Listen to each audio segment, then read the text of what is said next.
평생 모은 돈, 지금 아끼고 계십니까? 그런데 정말로 현명한 절약이 맞습니까? 충격적인 이야기를 하나 들려드리겠습니다. 78세 박 어르신은 철저한 절약가였습니다.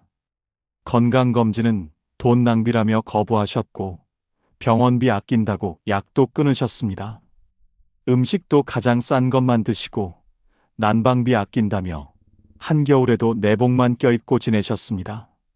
그렇게 5년을 아끼며 사신 결과가 무엇이었을까요? 작년 겨울 폐렴으로 쓰러지셨고 병원에서 당뇨 합병증과 영양실조까지 발견되었습니다. 입원비와 치료비로 3,500만 원이 나왔습니다.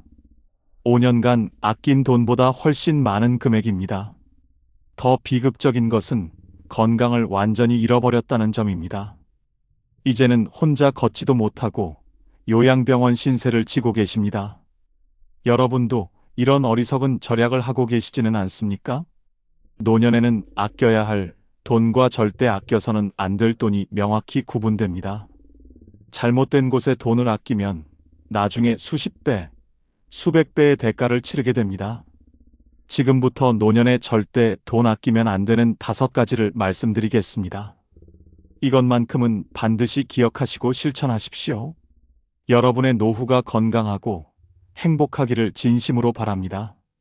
좋아요 꾹 눌러주시면 시작하겠습니다. 노년에 절대 돈 아끼면 안 되는 첫 번째는 바로 건강검진과 예방치료입니다. 평생 모은 돈을 아끼려고 건강검진을 미루고 계신 분들이 많습니다. 그런데 여러분, 정말로 돈을 아끼는 것이 맞습니까? 아니면 오히려 더 큰 돈을 쓰게 만드는 어리석은 선택입니까?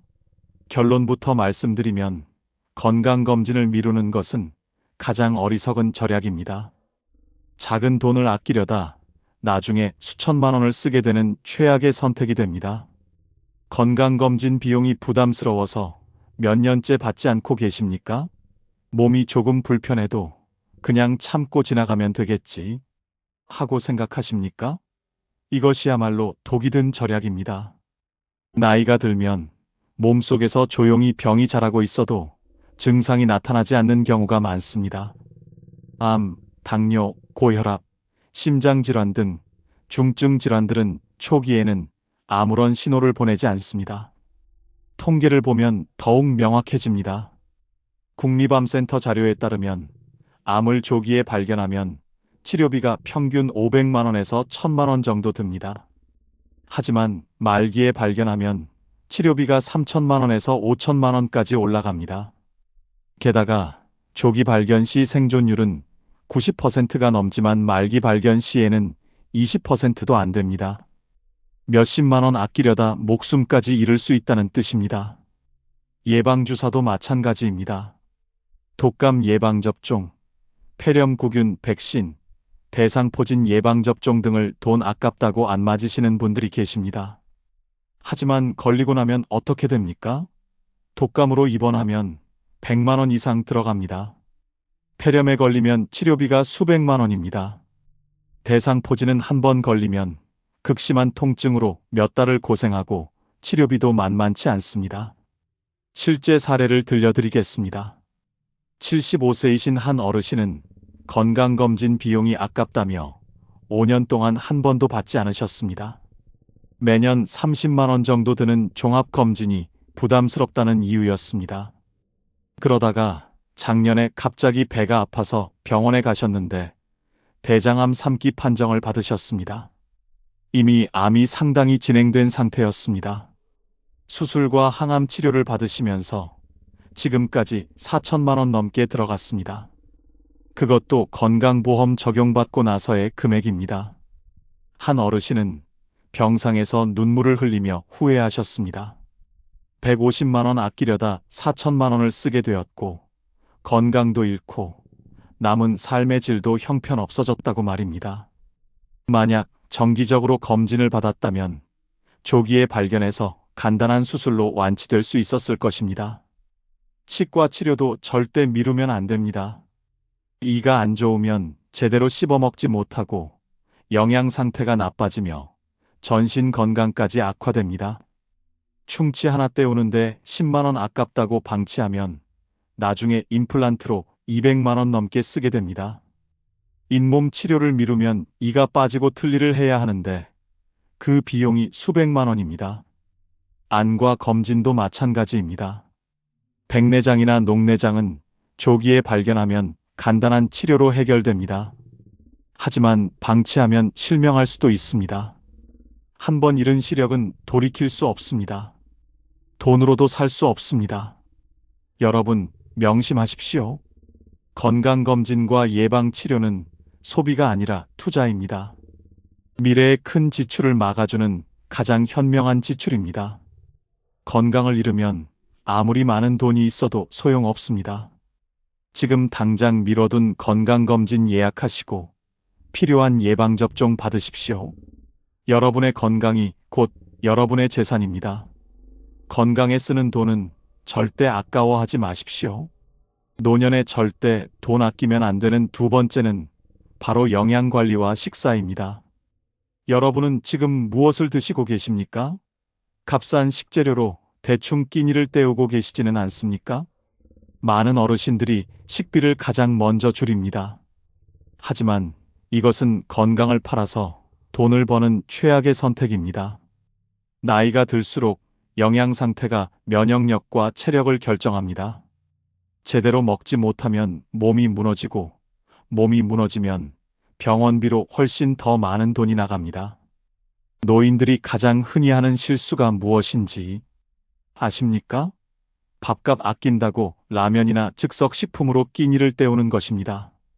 과일이나 채소는 비싸다며 거의 먹지 않고 고기나 생선도 가격 때문에 피합니다. 그러다 보면 단백질 부족으로 근육이 빠지고 비타민 결핍으로 각종 질병에 노출됩니다. 통계가 이를 증명합니다. 보건복지부 조사에 따르면 65세 이상 노인의 42%가 영양 불균형 상태이며 이 중 절반 이상이 경제적 이유로 제대로 된 식사를 하지 못한다고 답했습니다. 영양실조 상태의 노인은 정상적인 식사를 하는 노인보다 입원율이 3배 이상 높고 사망률도 2배 가까이 높습니다. 식비 아끼려다 목숨을 걸고 있는 셈입니다. 단백질은 특히 중요합니다. 나이가 들면 근육이 자연스럽게 줄어드는데 단백질 섭취가 부족하면 근육 손실이 가속화됩니다. 근육이 없으면 넘어지기 쉽고 한번 넘어지면 골절로 이어집니다. 골절되면 입원하고 입원하면 수백만 원이 나갑니다. 고기나 생선값 아끼려다 병원비로 수십 배를 쓰게 되는 것입니다. 실제 사례를 말씀드리겠습니다. 72세 이 할머니는 남편을 여의고 혼자 사시면서 식비를 극도로 아끼셨습니다. 하루에 5천 원 이내로 식사를 해결하셨는데 주로 라면이나 김치, 된장찌개로 끼니를 때우셨습니다. 과일은 한 달에 한두 번, 고기는 몇 달에 한 번 드실까 말까였습니다. 그렇게 2년을 지내시다가 어느 날 계단에서 미끄러져 넘어지셨습니다. 병원에 가보니 대퇴골 골절이었습니다. 수술을 받으셔야 했는데 검사 결과 심각한 영양실조와 골다공증이 발견되었습니다. 의사 선생님이 말씀하시길 제대로 된 영양 섭취를 했다면 이렇게까지 뼈가 약해지지 않았을 것이라고 하셨습니다. 수술비와 입원비로 800만 원이 나왔고 회복 기간도 2배 이상 길어졌습니다. 이 할머니는 병상에서 후회하셨습니다. 식비로 한 달에 10만 원만 더 썼어도 이런 일은 없었을 것이라고 말입니다. 2년간 식비로 아낀 돈이 240만 원 정도인데 병원비로 800만 원을 쓰게 된 것입니다. 영양제도 마찬가지입니다. 비타민이나 칼슘제가 비싸다고 안 드시는 분들이 많은데 이것도 어리석은 절약입니다. 한 달에 3만 원에서 5만 원이면 기본적인 영양제를 챙겨 먹을 수 있습니다. 이것으로 골다공증을 예방하고 면역력을 높이고 만성질환을 관리할 수 있습니다. 신선한 식재료에 투자하십시오. 제철 과일과 채소를 충분히 드시고 단백질 섭취를 위해 고기, 생선, 계란, 두부를 자주 드십시오. 하루 3끼를 제대로 챙겨 드시는 것이 가장 확실한 건강 투자입니다. 식비 아낀다고 컵라면으로 끼니 때우지 마십시오. 그것은 절약이 아니라 자살 행위입니다. 지금 당장 냉장고를 열어보십시오. 신선한 식재료로 가득 차 있습니까? 아니라면 오늘부터라도 장을 보러 가십시오. 여러분의 식탁이 여러분의 수명을 결정합니다. 식비만큼은 절대 아끼지 마십시오. 노년에 절대 돈 아끼면 안 되는 세 번째는 바로 주거 환경과 안전 설비입니다. 여러분이 사시는 집은 안전합니까?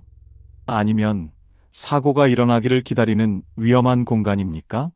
많은 어르신들이 집 수리나 안전, 설비에 돈 쓰는 것을 아까워합니다.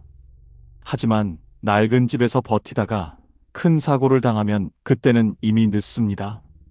한 번의 낙상 사고가 평생을 휠체어 신세로 만들 수 있습니다. 노인 사망원 중 낙상 사고가 몇 번째인지 아십니까? 질병관리청 통계에 따르면 65세 이상 노인 사고 사망원인 1위가 바로 낙상입니다. 매년 3만 명 이상의 노인이 낙상으로 병원에 실려가며 이 중 15%는 사망에 이릅니다. 더 충격적인 것은 낙상 사고의 70% 이상이 집안에서 발생한다는 사실입니다.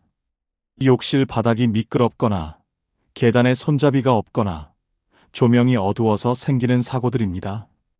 욕실을 생각해 보십시오.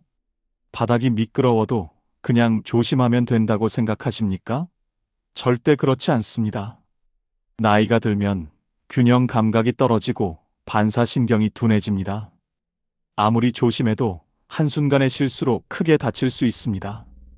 미끄럼 방지 매트 깔고 안전 손잡이 설치하는데 30만 원에서 50만 원이면 충분합니다. 이 돈이 아깝습니까? 계단도 마찬가지입니다. 손잡이 없는 계단은 시한폭탄과 같습니다. 계단 손잡이 설치하는데 20만 원에서 40만 원 정도면 됩니다. 이것으로 여러분의 목숨을 지킬 수 있습니다. 조명도 중요합니다. 어두운 곳에서 넘어지는 사고가 얼마나 많은지 아십니까? 센서 등을 설치하면 밤에 화장실 가는 길도 안전해집니다. 보일러와 전기시설도 점검해야 합니다. 낡은 보일러는 일산화탄소 중독 위험이 있고 노후된 전선은 화재로 이어질 수 있습니다. 정기적인 점검과 교체가 필수입니다. 돈 아낀다고 고장난 보일러를 계속 쓰다가 큰 사고가 나면 어떻게 하시겠습니까? 실제로 제가 아는 69세 김어르신의 이야기입니다. 김어르신은 30년 된 빌라에 혼자 사시면서 집 수리를 거의 하지 않으셨습니다. 욕실 바닥이 오래되어 미끄럽고 타일도 깨진 곳이 많았지만 수리비가 아까워 그냥 사셨습니다. 계단 손잡이도 한쪽이 부러져 있었는데 대충 끈으로 묶어서 쓰셨습니다. 지인들이 수리하시라고 권했지만 돈이 아깝다며 거절하셨습니다. 작년 가을 어느 날 새벽 김어르신은 화장실에 가다가 욕실 바닥에서 미끄러져 넘어지셨습니다. 엉덩이를 세게 부딪히셨는데 고관절이 부러졌습니다. 새벽이라 아무도 없어서 바닥에 누워 3시간을 고통 속에서 지내다가 겨우 119에 신고하셨습니다. 병원에 실려가서 고관절 수술을 받으셨는데 수술비와 입원비로 1,200만 원이 나왔습니다. 재활 치료까지 하면 더 들어갑니다. 김 어르신은 병상에서 말씀하셨습니다. 욕실 수리에 100만 원만 썼어도 이런 일은 없었을 것이라고 말입니다. 100만 원 아끼려다 1,200만 원을 쓰고 평생 불편한 몸으로 살아가야 하는 신세가 되신 것입니다. 방안 설비도 중요합니다. 전기세 아낀다고 한겨울에 난방을 안 하거나 약하게 틀면 저체온증에 걸릴 수 있습니다. 매년 겨울마다 홀로 사는 노인이 냉방 사고로 사망하는 뉴스가 나옵니다. 난방비는 절대 아껴서는 안 됩니다. 문턱 제거 공사도 고려하십시오. 집 안문턱에 걸려 넘어지는 노인이 정말 많습니다.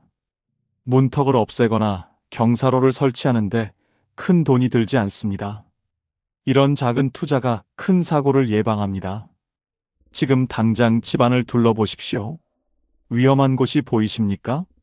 미끄러운 바닥, 어두운 복도, 손잡이 없는 계단, 높은 문턱이 있다면 즉시 개선하십시오. 여러분의 안전은 돈으로 살 수 있는 가장 값진 것입니다. 주거 환경과 안전 설비에는 절대 돈을 아끼지 마십시오. 노년에 절대 돈 아끼면 안 되는 네 번째는 바로 사회적 관계 유지와 여가 활동입니다. 여러분은 언제 마지막으로 친구를 만나셨습니까? 취미 생활은 하고 계십니까? 많은 어르신들이 교통비 아낀다고, 회비 아낀다고 집에만 틀어박혀 지냅니다. 하지만 이것은 정신 건강을 망치는 지름길입니다. 사람을 만나지 않고 고립되면 우울증과 치매가 빠르게 찾아옵니다. 그리고 그 치료비는 상상을 초월합니다. 고립된 노년이 얼마나 위험한지 아십니까? 서울대학교 의과대학 연구팀의 조사에 따르면 사회적 고립 상태에 있는 노인은 활발한 사회 활동을 하는 노인보다 치매 발생률이 2.5배 높고 우울증 발생률은 3배 이상 높습니다. 더 충격적인 것은 사회적 관계가 단절된 노인의 사망률이 그렇지 않은 노인보다 50%나 높다는 사실입니다. 친구 한 번 만나는 비용이 아깝다고 집에만 있다가 수명까지 단축되는 것입니다. 교통비를 생각해 보십시오. 버스비 1,500원이 아까워서 친구 만나는 약속을 취소하신 적이 있으십니까? 한 달에 교통비로 5만 원만 쓰면 일주일에 한두 번은 외출할 수 있습니다. 이 돈으로 친구도 만나고 복지관도 가고 문화센터도 다닐 수 있습니다. 이것이 바로 정신 건강에 대한 투자입니다. 경로당이나 복지관 회비도 마찬가지입니다.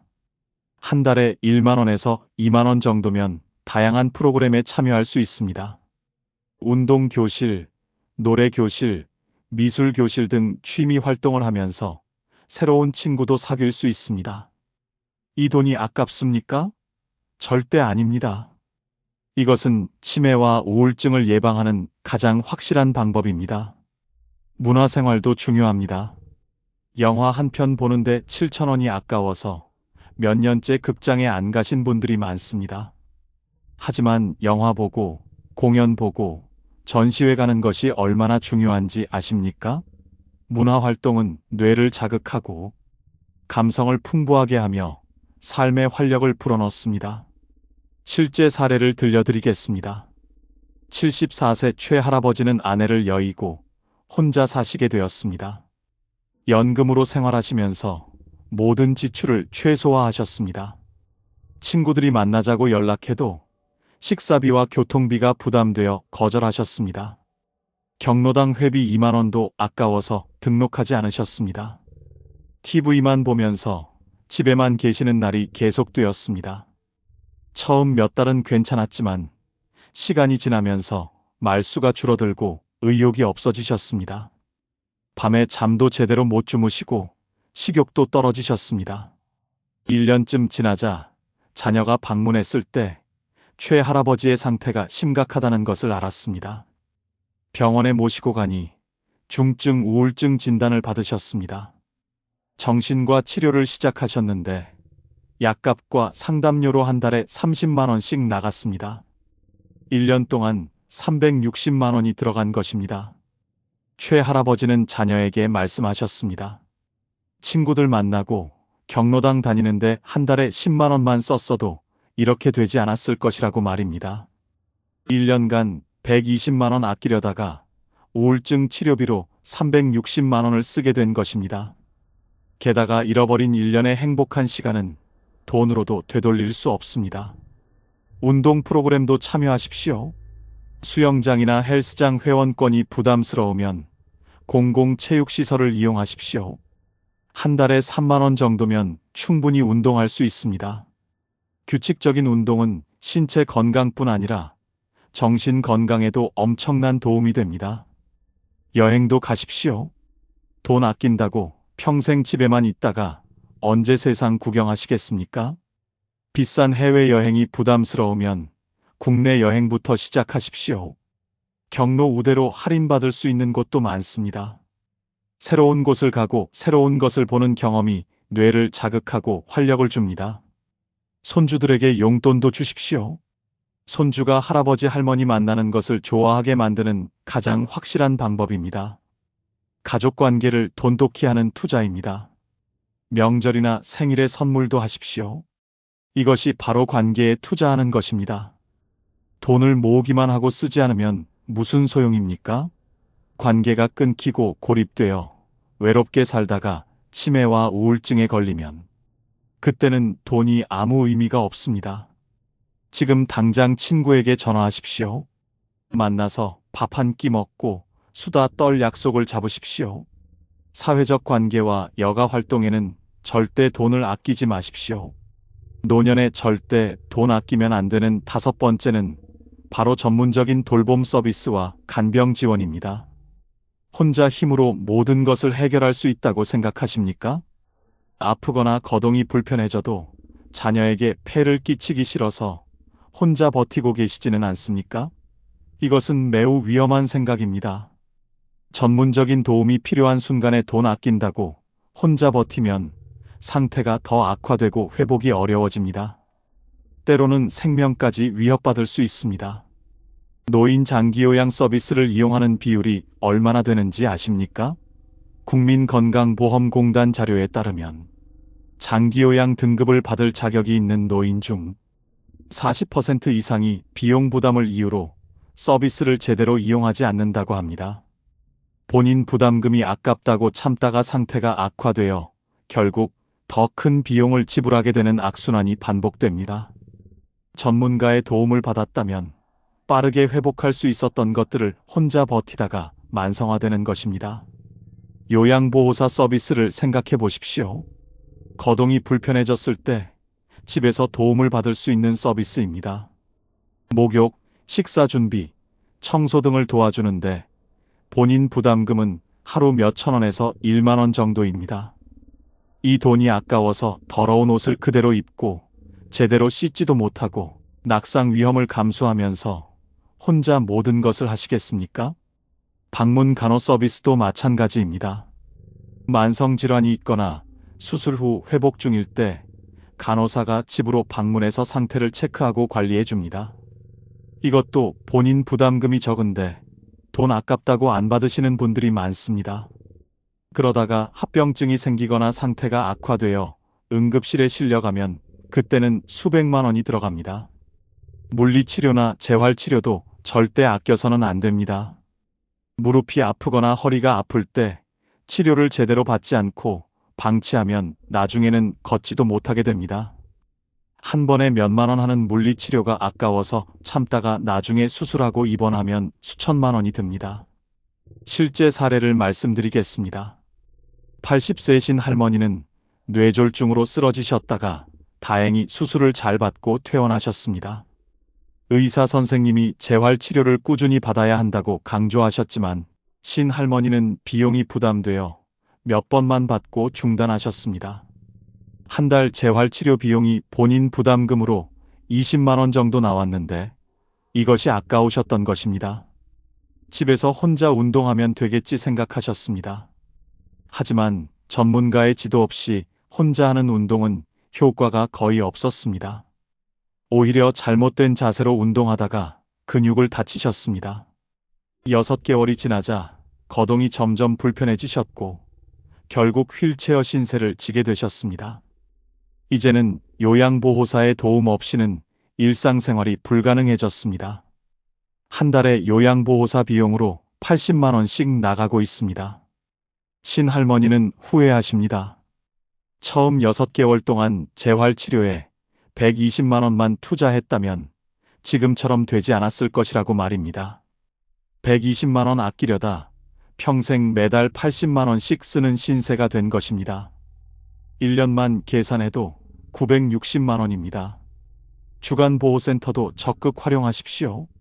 낮 시간 동안 센터에서 식사, 운동, 여가 활동을 제공받을 수 있습니다. 본인 부담금이 하루 5천 원에서 1만 원 정도인데 이것으로 건강관리도 하고 사회적 교류도 할 수 있습니다. 집에 혼자 있으면 TV만 보다가 치매가 빨리 오지만 센터에 나가면 두뇌 활동이 활발해지고 치매 예방에 큰 도움이 됩니다. 식사 배달 서비스도 고려하십시오. 혼자 요리하기 힘들 때 도시락 배달 서비스를 이용하면 영양가 있는 식사를 할 수 있습니다. 한 끼에 5,000원에서 7,000원 정도인데 이것도 아까워서 라면으로 끼니를 때우시면 건강이 악화됩니다. 응급 안전 서비스에도 가입하십시오. 혼자 사시는 분들은 특히 중요합니다. 넘어지거나 갑자기 쓰러졌을 때 버튼 하나로 119에 신고되는 서비스입니다. 한 달에 1만 원 정도면 되는데 이것이 여러분의 생명을 구할 수 있습니다. 자녀에게 폐 끼치기 싫다는 생각은 이해합니다. 하지만 혼자 버티다가 큰 사고가 나면 자녀들은 더 큰 부담을 안게 됩니다. 전문적인 돌봄 서비스를 이용하는 것이 자녀에게도 여러분에게도 훨씬 좋은 선택입니다. 지금 당장 필요한 서비스가 무엇인지 확인하고 신청하십시오. 전문적인 돌봄 서비스에는 절대 돈을 아끼지 마십시오. 70세 넘어서 가장 무서운 것이 무엇인지 아십니까? 병도 가난도 아닙니다. 바로 외로움입니다. 혼자 밥 먹고, 혼자 TV 보고, 말 한마디 나눌 사람 없이 하루를 보내는 삶을 상상해 보셨습니까? 충격적인 사실을 말씀드리겠습니다. 통계청 조사에 따르면 70세 이상 노인 10명 중 6명이 극심한 고독감을 느끼며 살아간다고 합니다. 더 가슴 아픈 것은 이 중 상당수가 자녀도 있고 경제적으로도 문제없는 분들이라는 점입니다. 준비되지 않은 노년은 이렇게 외롭습니다. 하지만 절망하지 마십시오. 지금부터 말씀드리는 5가지만 제대로 준비하면 70세 이후에도 활기차고 의미 있는 삶을 사실 수 있습니다. 외로움은 나이 때문이 아니라 준비 부족 때문입니다. 오늘 이 영상이 여러분의 노후를 완전히 바꿔놓을 것입니다. 끝까지 집중해서 들어주십시오. 70세 이후에 외롭지 않기 위해 준비해야 할 첫 번째는 배우자가 아닌 나만의 친구 네트워크를 만드는 것입니다. 지금 여러분에게 배우자 외에 진심으로 이야기 나눌 친구가 몇 명이나 있습니까? 배우자가 먼저 세상을 떠나거나 건강이 나빠지면 누구와 함께 시간을 보내실 계획입니까? 많은 분들이 평생 배우자에게만 의지하며 살다가 홀로 남겨지는 순간 극심한 외로움에 빠집니다. 이것은 준비되지 않은 노년의 가장 큰 비극입니다. 한국보건사회연구원의 연구 결과를 보면 가슴이 아픕니다. 배우자를 잃은 노인 중 75%가 심각한 우울증을 경험하며 이 중 절반 이상이 친구 관계가 거의 없어서 고립 상태에 빠진다고 합니다. 평생 배우자 중심으로 살다가 갑자기 혼자가 되면 누구와도 소통할 수 없게 되는 것입니다. 더 충격적인 것은 배우자 사별 후 1년 이내에 사망하는 노인의 비율이 평균보다 3배 이상 높다는 사실입니다. 친구는 젊었을 때 사귀는 것이라고 생각하십니까? 절대 그렇지 않습니다. 70세가 넘어서도 새로운 친구를 충분히 만들 수 있습니다. 중요한 것은 적극적인 태도와 꾸준한 노력입니다. 집에만 틀어박혀 있으면 아무도 찾아오지 않습니다. 경로당이나 복지관을 활용하십시오. 처음 가는 것이 어색하고 부담스러우십니까? 모든 사람이 처음에는 그렇습니다. 하지만 용기 내서 나가야 합니다. 경로당에 나가면 비슷한 나이의 사람들을 만날 수 있고 함께 운동하고 식사하면서 자연스럽게 친해집니다. 취미 활동을 통해서도 친구를 만들 수 있습니다. 노래 교실, 서예 교실, 댄스 교실 등 관심 있는 분야의 강좌에 등록하십시오. 같은 취미를 가진 사람들과는 대화 주제도 풍부하고 금방 친해질 수 있습니다. 일주일에 2~3번 정기적으로 만나다 보면 어느새 소중한 친구가 됩니다. 실제로 제가 아는 73세 조 할아버지의 이야기를 들려드리겠습니다. 조 할아버지는 평생 아내와 함께 다니시며 부부 중심의 생활을 하셨습니다. 친구들보다는 항상 아내와 함께하는 것을 우선시하셨습니다. 그러다가 3년 전 아내가 갑작스럽게 암으로 세상을 떠나셨습니다. 조 할아버지는 하루아침에 세상에 혼자 남겨진 것 같았습니다. 자녀들은 각자 바빠서 자주 오지 못했고 연락할 친구도 거의 없었습니다. 매일 집에서 TV만 보며 지내다가 점점 말수가 줄어들고 우울증이 찾아왔습니다.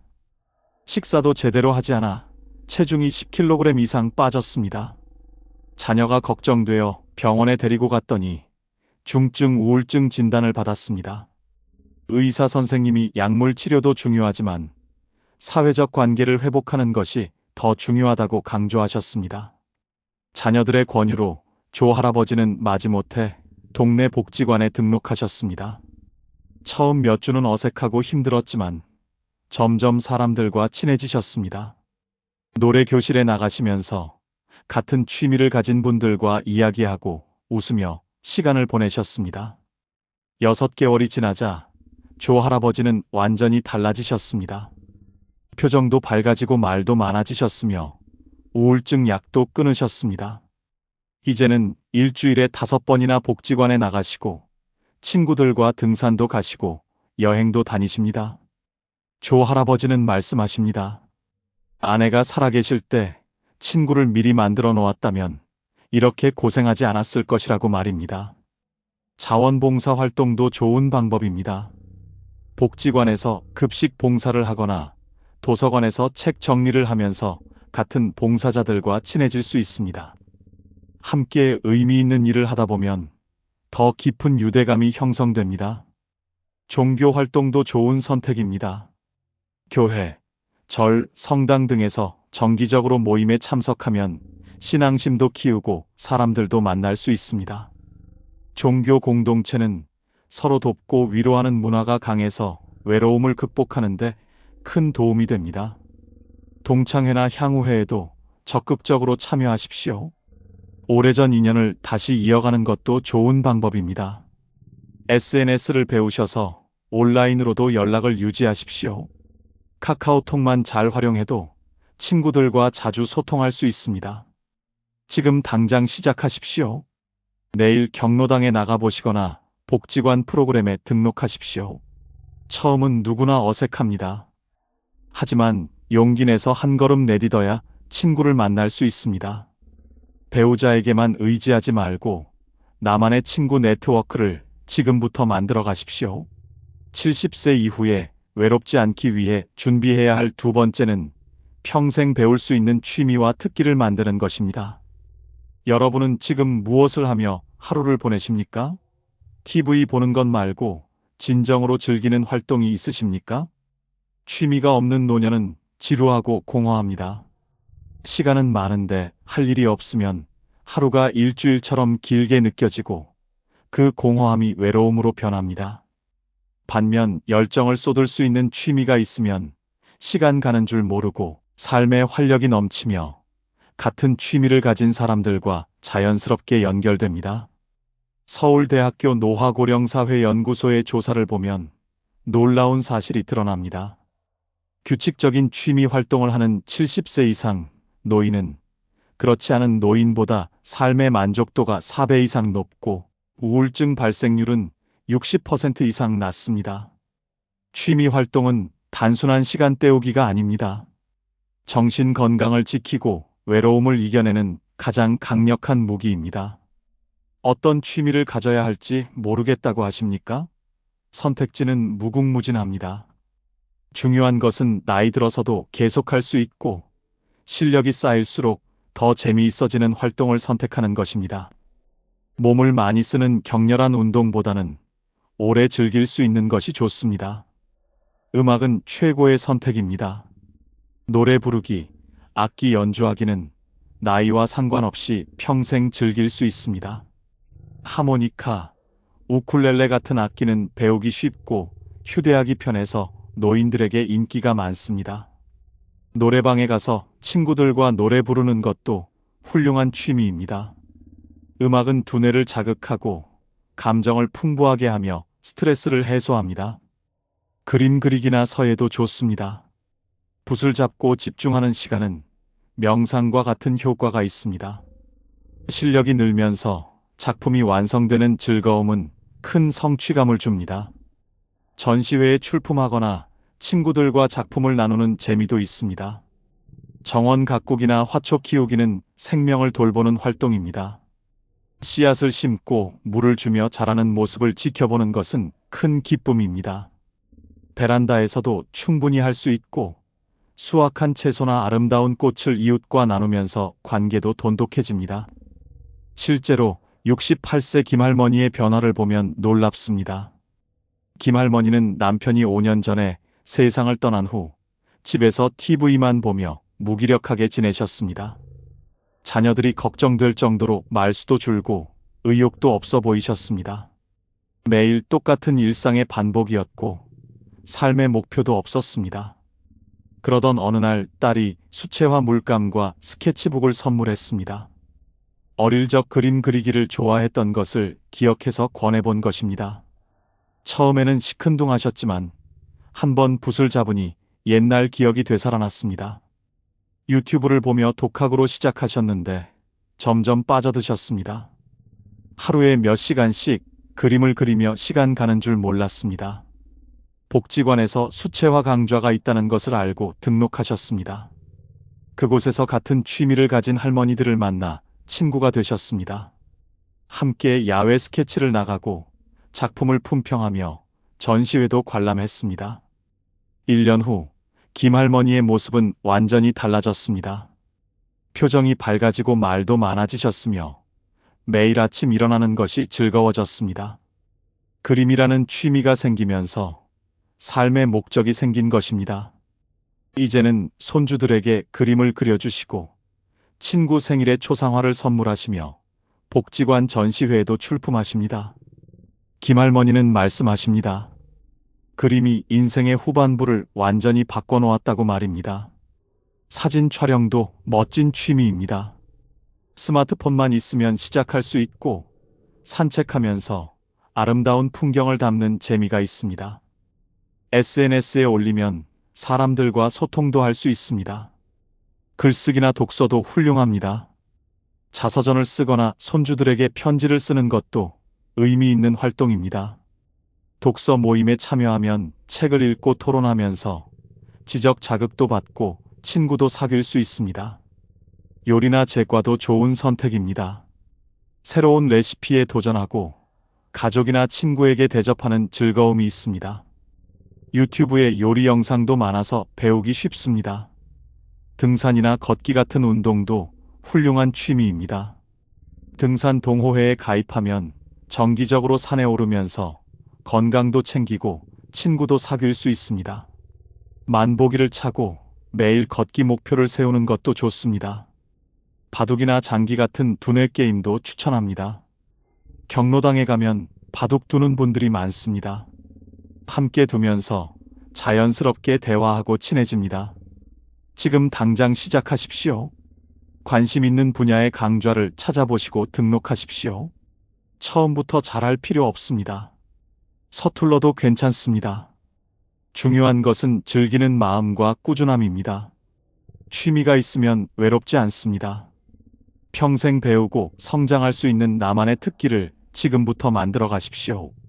70세 이후에 외롭지 않기 위해 준비해야 할 세 번째는 디지털 소통 능력을 익히는 것입니다. 스마트폰을 제대로 활용하고 계십니까? 아니면 전화 받는 것 외에는 거의 사용하지 않으십니까? 많은 어르신들이 디지털 기기를 어려워하며 멀리합니다. 하지만 이것은 현대 사회에서 스스로를 고립시키는 선택입니다. 요즘 세상은 온라인으로 연결되어 있습니다. 디지털 소통 능력이 없으면 자녀, 손주, 친구들과의 연결고리가 약해지고 점점 외로워집니다. 한국정보화진흥원의 조사 결과는 충격적입니다. 70세 이상 노인 중 스마트폰을 적극적으로 활용하는 사람은 28%에 불과하며 나머지 72%는 기본 기능조차 제대로 사용하지 못한다고 합니다. 더 심각한 것은 디지털 소외로 인한 고립감이 우울증과 직접적인 연관이 있다는 점입니다. 디지털 소통 능력이 있는 노인과 없는 노인의 사회적 연결망. 크기가 3배 이상 차이 난다는 연구 결과도 있습니다. 카카오톡만 잘 사용해도 세상이 달라집니다. 자녀들은 바빠서 자주 전화하기 어렵지만 카톡으로는 수시로 안부를 물을 수 있습니다. 손주들도 전화보다는 메시지로 소통하는 것을 편하게 느낍니다. 사진을 보내고 받으면서 서로의 일상을 공유할 수 있습니다. 카톡 단체방을 만들면 가족들과 실시간으로 대화할 수 있고 멀리 떨어져 있어도 가까이 느껴집니다. 영상통화는 더욱 강력합니다. 얼굴을 보며 이야기하면 전화보다 훨씬 친밀감이 느껴집니다. 해외에 있는 자녀나 손주와도 무료로 얼굴 보며 대화할 수 있습니다. 명절에 직접 만나지 못해도 영상통화로 함께 식사하는 것처럼 느낄 수 있습니다. 유튜브도 배우십시오. TV보다 훨씬 다양하고 재미있는 콘텐츠가 있습니다.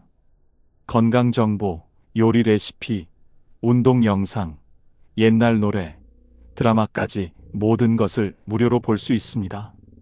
관심사에 맞는 채널을 구독하면 지루할 틈이 없습니다. 실제로 76세 박할아버지의 변화는 놀랍습니다. 박할아버지는 평생 아날로그 방식으로 사셨고 스마트폰을 무척 어려워하셨습니다. 자녀들이 사준 스마트폰도 전화 받는 용도로만 쓰셨습니다. 자녀들은 바빠서 일주일에 한두 번 전화하는 것이 전부였고 손주들은 거의 연락이 없었습니다. 박할아버지는 점점 외로워지셨고 자녀들과 소원해진다고 느끼셨습니다. 그러던 중 복지관에서 무료 스마트폰 교육이 있다는 것을 알고 등록하셨습니다.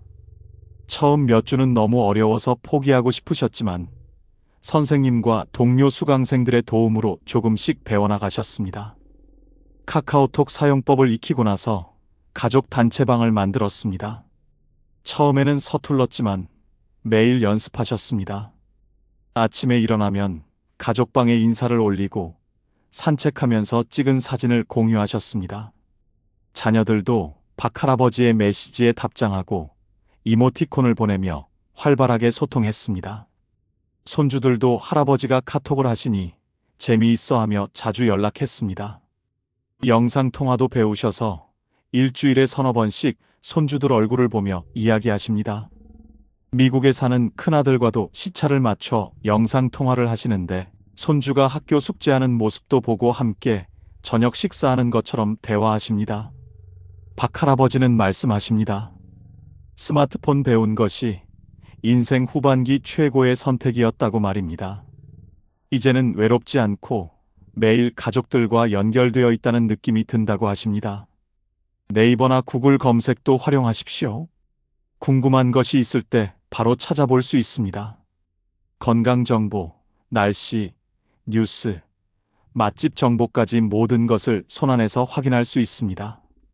지도 앱을 배우면 길 찾기도 쉽고 대중교통 이용도 편해집니다. 온라인 쇼핑도 도전해 보십시오. 무거운 물건을 직접 들고 다니지 않아도 집까지 배송됩니다. 시장보다 저렴한 경우도 많고 선택의 폭도 넓습니다. 은행 앱을 사용하면 은행에 직접 가지 않아도 송금하고 잔액 확인할 수 있습니다. SNS도 시작해 보십시오.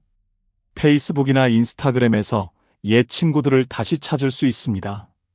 여행 사진이나 일상을 공유하면서 멀리 떨어진 사람들과도 연결될 수 있습니다. 같은 관심사를 가진 사람들의 모임도 온라인에 많습니다. 어렵다고 포기하지 마십시오. 처음에는 누구나 서툽니다. 복지관이나 도서관에서 무료 교육을 많이 합니다. 자녀들에게 부탁해서 천천히 배우십시오.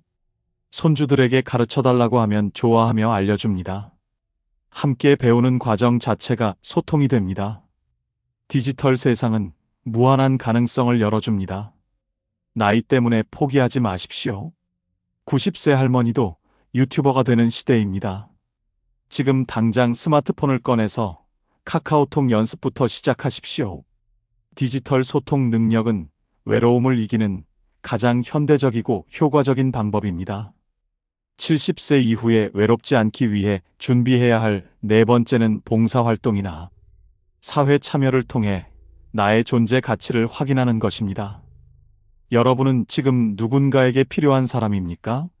아니면 쓸모없어졌다고 느끼며 살고 계십니까? 나이가 들면서 가장 힘든 것 중 하나가 바로 무용감입니다. 직장에서 은퇴하고 자녀들이 독립하고 사회적 역할이 사라지면 나는 이제 필요 없는 사람이라는 생각이 듭니다. 이런 무력감이 외로움을 더욱 깊게 만듭니다. 하지만 봉사활동을 통해 누군가를 돕고 사회에 기여하면 내가 여전히 쓸모있는 존재라는 것을 확인할 수 있습니다. 중앙자원봉사센터의 통계를 보면 희망이 보입니다. 정기적으로 봉사활동에 참여하는 70세 이상 노인은 그렇지 않은 노인보다 삶의 만족도가 5배 이상 높고 자존감 수치도 2배 이상 높습니다. 봉사활동을 하는 노인의 83%가 봉사를 통해 삶의 의미를 다시 찾았다고 답했습니다. 누군가를 돕는 행위가 결국 자신을 돕는 가장 확실한 방법인 것입니다. 어떤 봉사를 할 수 있을까 고민되십니까? 선택지는 생각보다 많습니다. 거창한 것이 아니어도 됩니다. 작은 것부터 시작하면 됩니다. 복지관에서 급식 배식 봉사를 하거나 독거노인 말벗이 되어주거나 어린이집에서 동화책을 읽어주는 것도 훌륭한 봉사입니다. 급식 봉사는 가장 쉽게 시작할 수 있습니다. 일주일에 한두 번 복지관이나 무료 급식소에 가서 음식을 나눠주는 일입니다.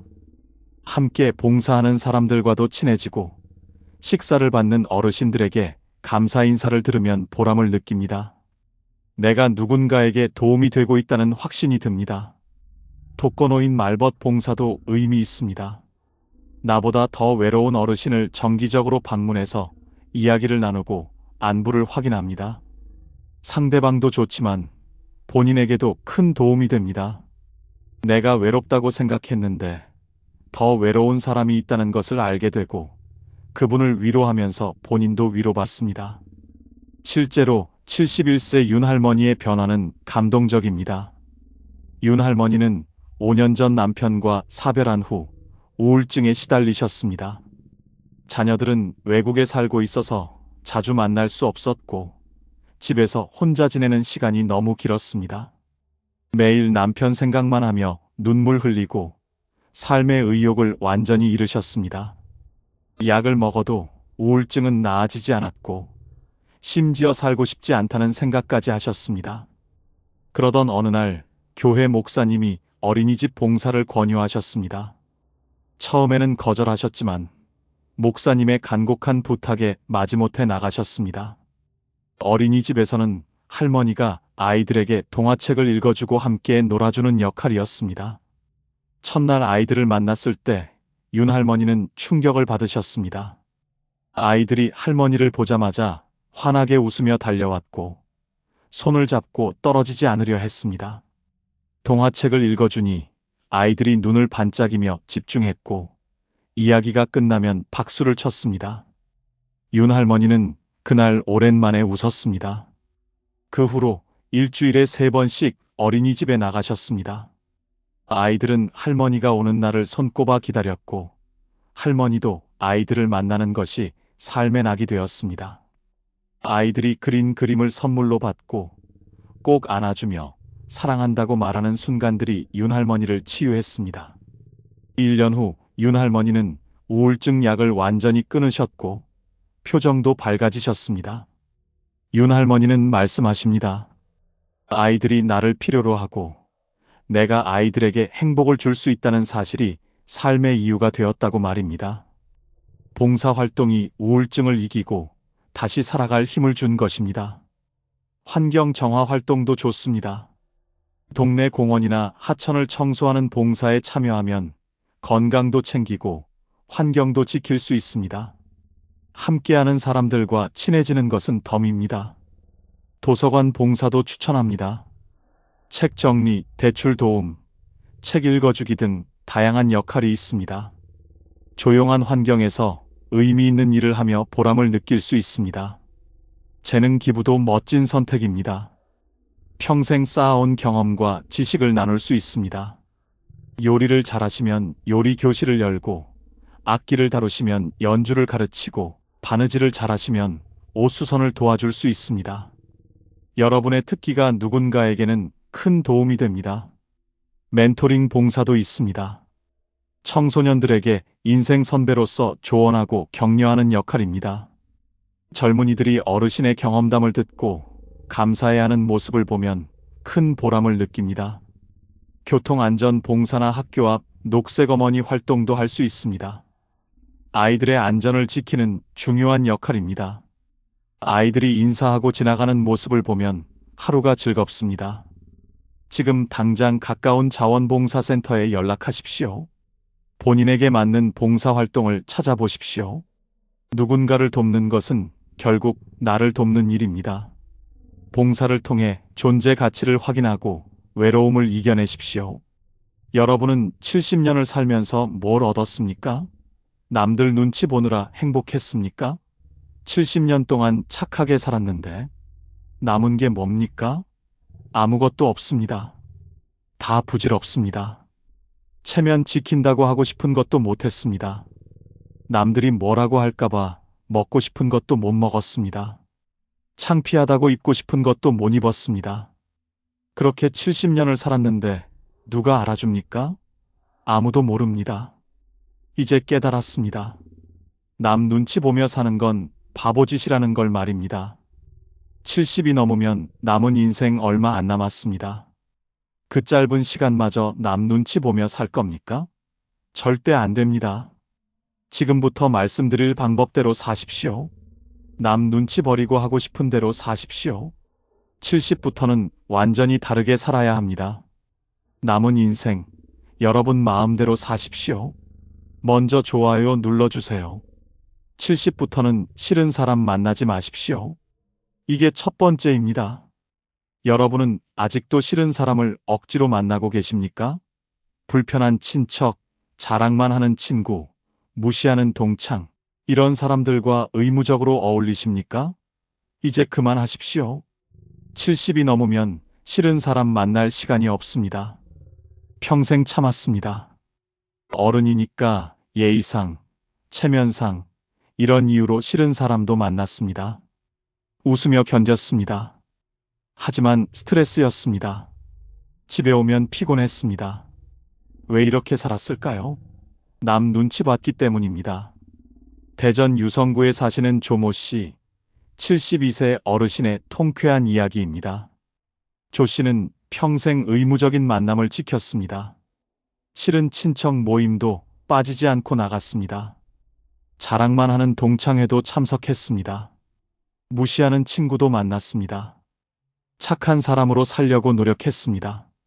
그런데 70세 생일날 조 씨는 깨달았습니다.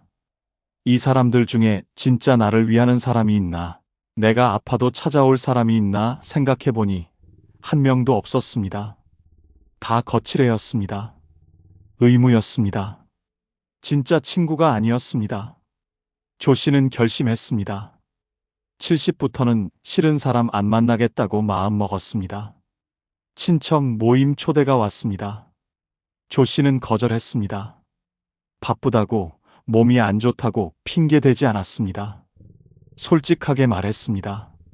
가기 싫다고, 앞으로 안 나가겠다고 말했습니다. 친척들이 발끈했습니다. 무례하다고, 버릇없다고 비난했습니다. 조 씨는 개의치 않았습니다. 뭐라고 하든 상관없었습니다. 자기 인생입니다.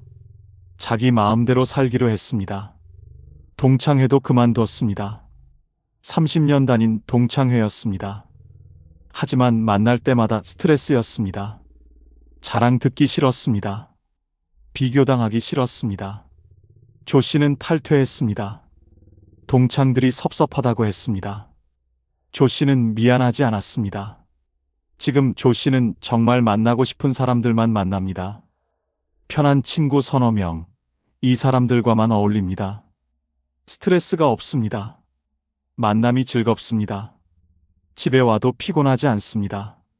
조 씨는 말합니다. 70이 넘으면 싫은 사람 만나지 말라고, 시간 아깝다고 말입니다. 여러분은 어떻습니까? 아직도 싫은 사람을 억지로 만나십니까? 만나고 나면 피곤합니까? 스트레스 받습니까? 그렇다면 이제 그만 만나십시오. 의무감으로 만나지 마십시오. 거절하십시오. 가기 싫은 모임은 거절하십시오. 핑계 대지 마십시오. 솔직하게 말하십시오. 가기 싫다고, 불편하다고 말하십시오. 상대가 화내도 괜찮습니다. 친척 모임 나가지 마십시오. 의무적인 친척 모임 필요 없습니다. 진짜 친한 친척만 만나십시오. 피 한 방울 섞였다고 평생 의무감 가질 필요 없습니다. 동창회 그만두십시오. 자랑만 하고 비교만 하는 동창회 필요 없습니다. 진짜 친구는 동창회밖에 있습니다. 동창이라고 다 친구는 아닙니다. 무시하는 친구 정리하십시오. 여러분을 무시하는 친구 왜 만납니까? 그런 사람은 친구가 아닙니다. 과감히 정리하십시오. 연락 끊으십시오. 불편한 사람 피하십시오. 만나면 기분 나쁜 사람 있습니까? 피하십시오. 같은 경로당 다니면 시간 바꾸십시오. 같은 복지관 다니면 다른 프로그램 선택하십시오. 나쁜 사람으로 보여도 괜찮습니다. 싫은 사람 안 만난다고 나쁜 사람 아닙니다. 오히려 솔직한 사람입니다. 착한 척하는 게 더 나쁩니다. 남은 시간 아까워하십시오. 70이 넘으면 남은 시간이 얼마 없습니다. 그 소중한 시간을 싫은 사람에게 낭비하지 마십시오. 좋아하는 사람과 보내십시오. 좋아하는 사람들과만 어울리십시오. 편한 사람, 웃게 만드는 사람, 위로되는 사람, 이런 사람들과만 시간을 보내십시오. 인생이 행복해집니다. 70부터는 선택하십시오. 누구를 만날지 여러분이 정하십시오. 의무도 없고 강요도 없습니다. 여러분 마음입니다. 싫은 사람 만나지 마십시오. 인생이 너무 짧습니다. 70부터는 하기 싫은 일 거절하십시오. 이게 두 번째입니다.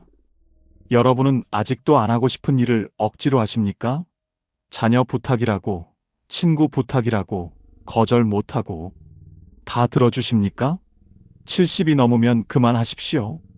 하기 싫으면 싫다고 말하십시오. 평생 착하게 살았습니다. 부탁받으면 거절 못했습니다.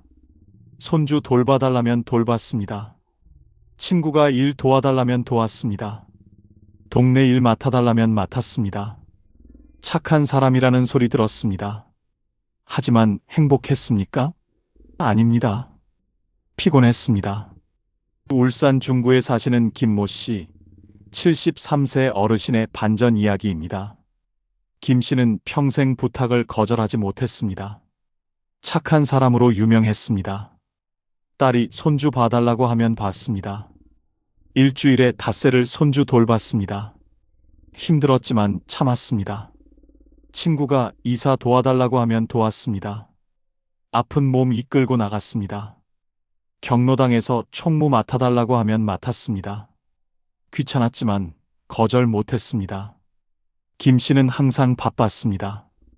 자기 시간이 없었습니다. 70세 되던 해, 김 씨는 병원에 입원했습니다. 과로로 쓰러졌습니다. 의사가 말했습니다. 쉬어야 한다고, 무리하지 말라고 경고했습니다. 김 씨는 병실에 누워 생각했습니다. 내가 뭐 하려고 이렇게 사나, 남 부탁 들어주느라 내 건강 망쳤구나 깨달았습니다. 퇴원 후 김 씨는 달라졌습니다. 딸이 손주 봐달라고 했습니다. 김 씨는 거절했습니다. 이제 못 봐준다고, 나도 쉬어야 한다고 말했습니다.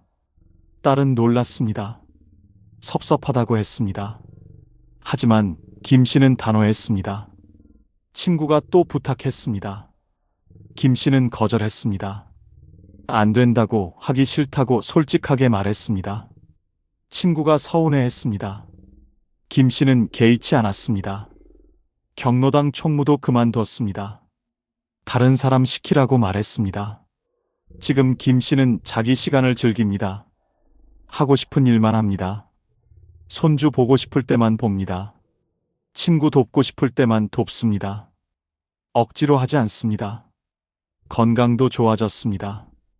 김 씨는 말합니다. 70이 넘으면 하기 싫은 일 거절하라고. 그게 자기를 지키는 길이라고 말입니다. 여러분은 어떻습니까? 아직도 부탁을 다 들어주십니까? 거절 못하고 억지로 하십니까? 나중에 후회하십니까? 70이 넘으면 거절하십시오.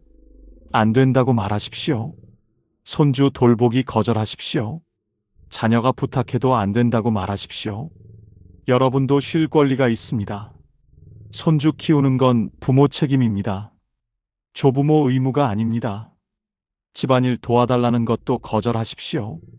자녀 집 청소해주고 밑반찬 해주고 이런 거 그만하십시오. 70이 넘어서까지 자녀 뒷바라지할 필요 없습니다.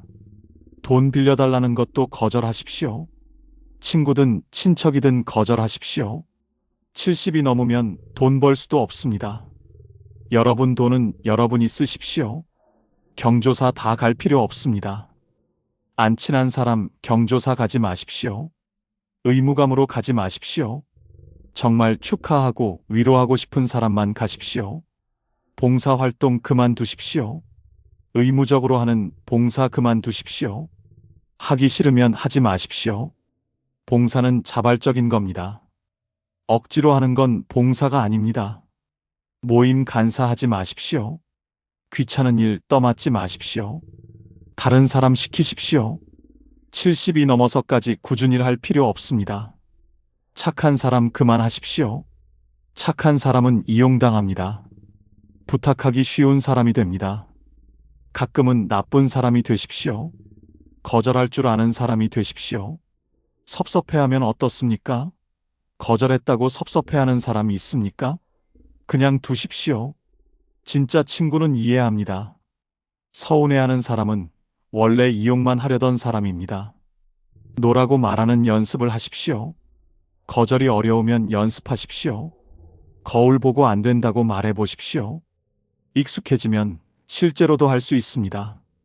70부터는 선택하십시오. 하고 싶은 일만 하십시오. 하기 싫으면 거절하십시오. 여러분 인생입니다. 남 위해 희생하지 마십시오. 하기 싫은 일 거절하는 게 자기를 사랑하는 겁니다. 70부터는 하고 싶은 말 다 하십시오. 이게 세 번째입니다. 여러분은 아직도 하고 싶은 말을 참고 계십니까?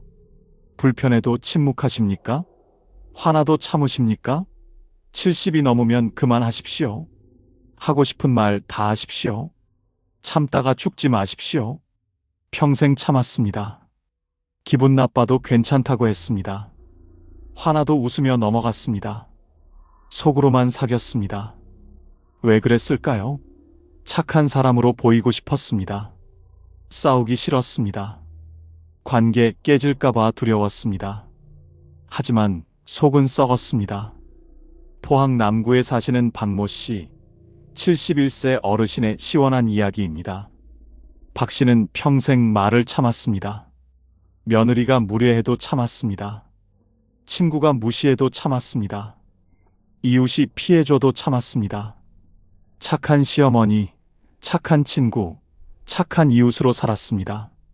그런데 69세 되던 해, 박 씨는 위암 진단을 받았습니다. 의사가 말했습니다. 스트레스가 원인이라고 쌓인 화가 병을 만들었다고 말했습니다. 박 씨는 그제야 깨달았습니다. 참고 사는 게 미덕이 아니라 독이었다는 걸 말입니다. 수술 후 박 씨는 달라졌습니다. 며느리가 또 무례하게 굴었습니다. 박 씨는 이번에는 참지 않았습니다. 그렇게 말하면 기분 나쁘다고, 앞으로 조심하라고 똑똑히 말했습니다. 며느리는 놀랐습니다. 박 씨는 후련했습니다. 친구가 자기 자랑만 했습니다. 박 씨는 말했습니다. 자랑 듣기 싫다고, 내 이야기도 좀 들으라고 직설적으로 말했습니다. 친구가 당황했습니다. 하지만 박 씨는 개의치 않았습니다. 이제는 내 기분이 우선입니다. 이웃이 또 피해를 주었습니다. 밤늦게 시끄럽게 굴었습니다. 박 씨는 찾아가서 말했습니다. 시끄럽다고, 조용히 하라고 분명하게 말했습니다. 이웃이 미안하다고 했습니다. 박 씨는 시원했습니다. 지금 박 씨는 하고 싶은 말을 다 합니다. 참지 않습니다. 불편하면 불편하다고 말합니다. 화나면 화난다고 말합니다. 관계가 깨지면 어떻습니까? 박 씨는 말합니다. 70이 넘으면 하고 싶은 말 다 하라고, 참다가 병 된다고 말입니다. 여러분은 어떻습니까? 아직도 하고 싶은 말을 참으십니까? 속으로만 사귀십니까? 스트레스 받으십니까? 70이 넘으면 참지 마십시오. 말하십시오. 표현하십시오. 자녀에게도 하고 싶은 말 하십시오. 섭섭한 거 있으면 말하십시오. 화나는 거 있으면 표현하십시오. 부모 자식 사이에 무슨 참을 게 있습니까? 솔직하게 말하십시오. 며느리나 사위에게도 말하십시오. 무례하면 무례하다고 말하십시오.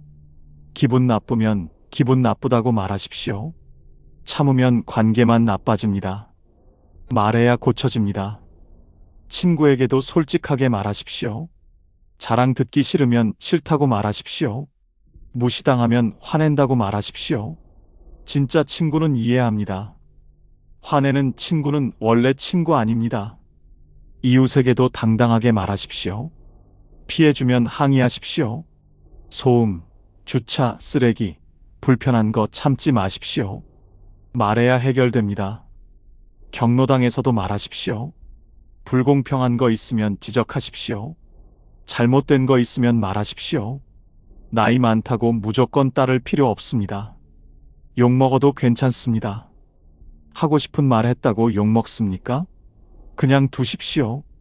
여러분 건강이 남의 평가보다 중요합니다.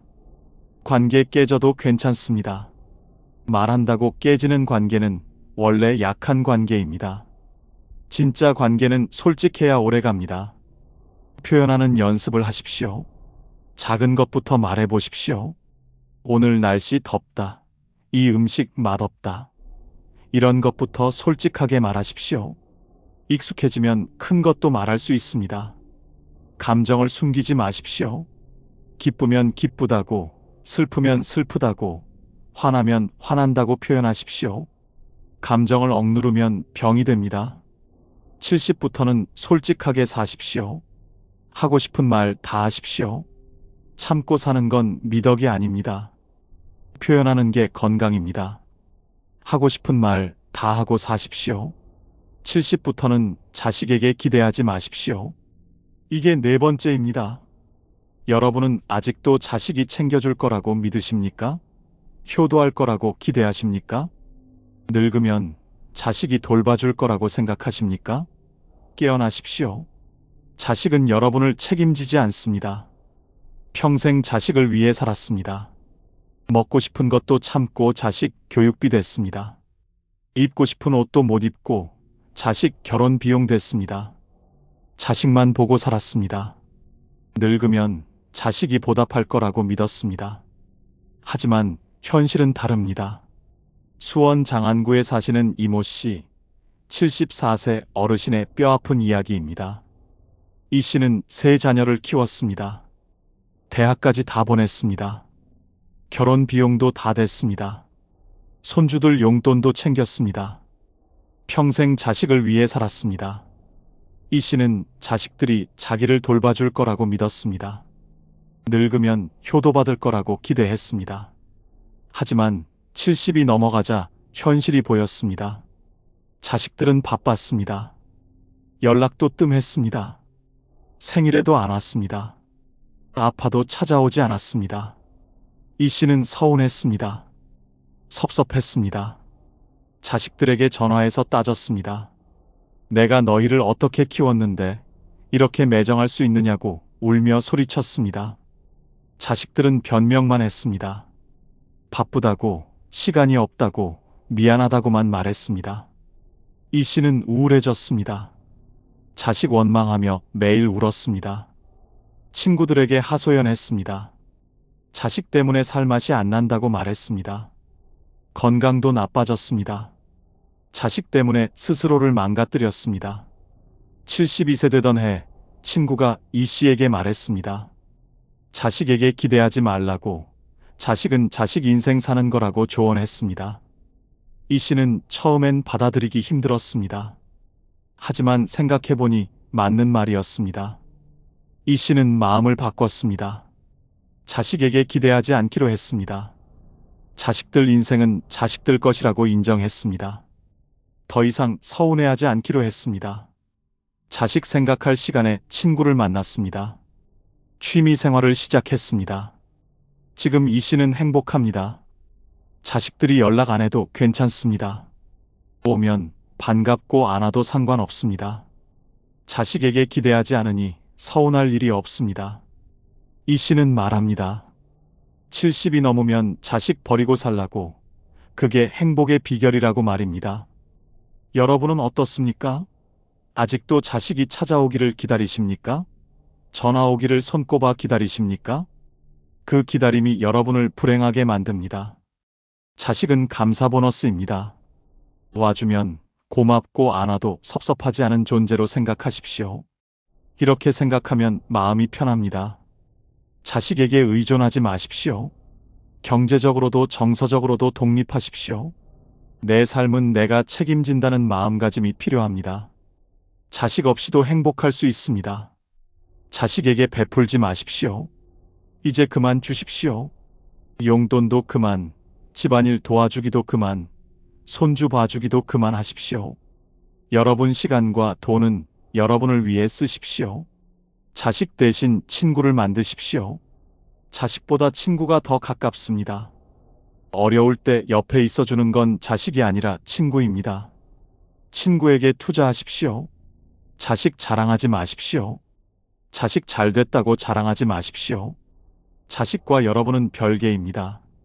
자식 업적으로 자기를 포장하지 마십시오. 자식 걱정하지 마십시오. 자식이 잘못되어도 여러분 탓이 아닙니다. 자식은 독립된 인격체입니다. 책임지려 하지 마십시오. 자식과 거리를 두십시오.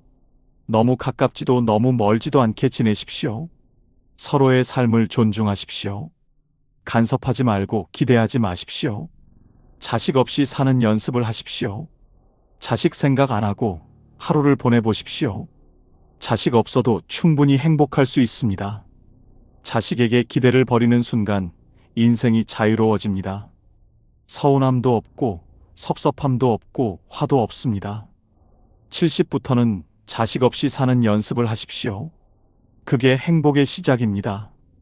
70부터는 돈 쓰는 것에 최소한의 미안함도 느끼지 마십시오. 이게 5번째입니다. 여러분은 돈 쓸 때마다 죄책감 느끼십니까? 자식 생각나십니까? 아깝다는 생각 드십니까? 70이 넘으면 그만하십시오. 여러분 돈입니다. 마음껏 쓰십시오. 미안해하지 마십시오. 평생 돈을 아꼈습니다. 자식 주려고 모았습니다. 나중을 위해 아꼈습니다. 여행 가고 싶어도 참았습니다. 맛있는 거 먹고 싶어도 참았습니다. 좋은 옷 입고 싶어도 참았습니다. 돈 쓰는 게 죄악처럼 느껴졌습니다. 청주 서원구에 사시는 최모 씨, 73세 어르신의 통쾌한 이야기입니다. 최 씨는 평생 검소하게 살았습니다. 돈 쓰는 걸 최대한 아꼈습니다. 은행 통장에는 1억 원이 넘게 모였습니다. 집도 있었습니다. 경제적으로 여유가 있었습니다. 하지만 쓰지 못했습니다. 친구들이 제주도 여행 가자고 했습니다. 최 씨는 거절했습니다. 돈 아깝다고 말했습니다. 친구들이 맛있는 거 먹으러 가자고 했습니다. 최 씨는 사양했습니다. 집에서 먹는 게 낫다고 말했습니다. 새 옷 사자는 자녀 말도 거절했습니다. 입을 옷 많다고 말했습니다. 70세 되던 해 친구 한 명이 갑자기 세상을 떠났습니다. 그 친구는 돈이 없었습니다. 하지만 행복하게 살았습니다. 여행도 많이 다녔습니다. 맛있는 것도 많이 먹었습니다. 좋은 옷도 입었습니다. 후회 없이 살다 갔습니다. 최 씨는 충격받았습니다. 친구는 돈 없이도 행복했는데 자기는 돈이 있어도 불행했습니다. 통장에 1억 원이 있어도 써본 적 없었습니다.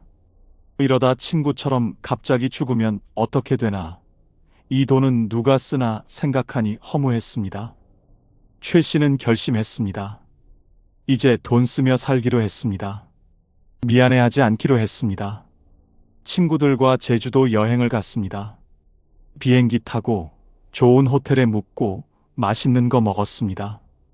돈이 많이 들었습니다. 하지만 행복했습니다. 최 씨는 옷도 샀습니다. 비싼 옷을 샀습니다. 멋진 옷을 입으니 기분이 좋았습니다. 자신감도 생겼습니다. 외식도 자주 했습니다. 친구들과 좋은 식당에 갔습니다. 돈 아깝지 않았습니다. 행복했습니다. 지금 최 씨는 마음껏 돈을 씁니다. 미안해하지 않습니다. 여행도 가고 맛있는 거 먹고 좋은 옷 입습니다. 통장 잔액은 줄었지만 행복은 늘었습니다. 최 씨는 말합니다.